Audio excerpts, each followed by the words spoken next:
OP Shukla dictation start.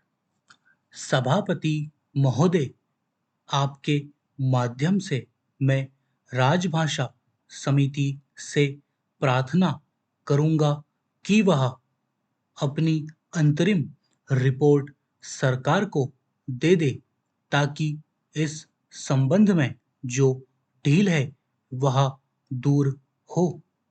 आज संसार के लगभग 100 विश्वविद्यालयों में हिंदी पढ़ाई जा रही है।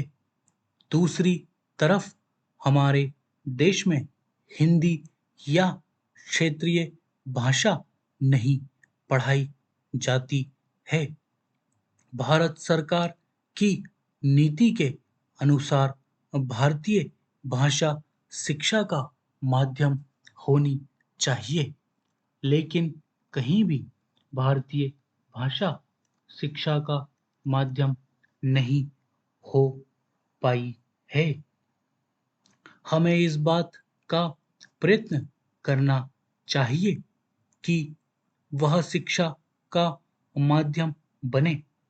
इस संबंध में 1-1 करोड़ रुपया केंद्र सरकार ने प्रत्येक राज्य को दिया, जिससे हिंदी का अच्छा प्रचार हो सके और साथ ही अन्य भारतीय भाषा का भी विस्तार हो सके। किंतु लगता यह है कि उसकी गति बिल्कुल धीमी हो गई है। इसकी भी जांच पड़ताल होनी चाहिए। हमें इस बात का पता लगाना चाहिए कि अगर गति नहीं आई तो क्यों नहीं आई और उस संबंध में क्या व्यवस्था की जानी चाहिए। सभापति महोदय, संयुक्त राष्ट्र संघ की एक भाषा हिंदी भी होनी चाहिए। यह मांग बराबर उठ रही है, किंतु होगी या नहीं और कब होगी यह दूर की बात है। अभी हमारे देश में तटस्थ राष्ट्रों का सम्मेलन हो रहा है। मैं समझता हूँ कि भारत की भूमि पर इतना बड़ा अंतर्राष्ट्रीय सम्मेलन पहले कभी नहीं हुआ था। इसका श्रेय वर्तमान सरकार को और श्रीमती इंदिरा गांधी को है। किंतु मैंने सुना है कि वहां भी हिंदी का प्रयोग नहीं होगा। केवल 4 भाषाओं की व्यवस्था की गई है। अगर यह सूचना गलत है तो बहुत अच्छी बात है।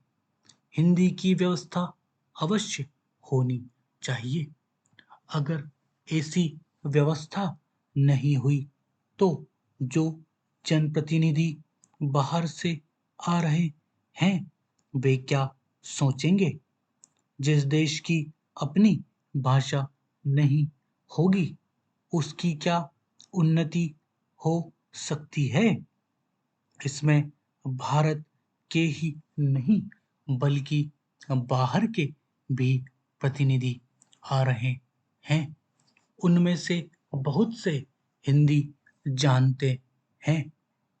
मैं सरकार से कहना चाहता हूँ कि हमारे पास सुविधा है और साधन की भी कमी नहीं है। इसलिए मैं सरकार से प्रार्थना करूंगा कि कम से कम तटस्थ राष्ट्रों के सम्मेलन में हिंदी की व्यवस्था होनी चाहिए। मैं यह भी कहना चाहता हूँ कि हिंदी के संबंध में जो कानून बने हुए हैं उनका पालन अवश्य होना चाहिए। स्टॉप।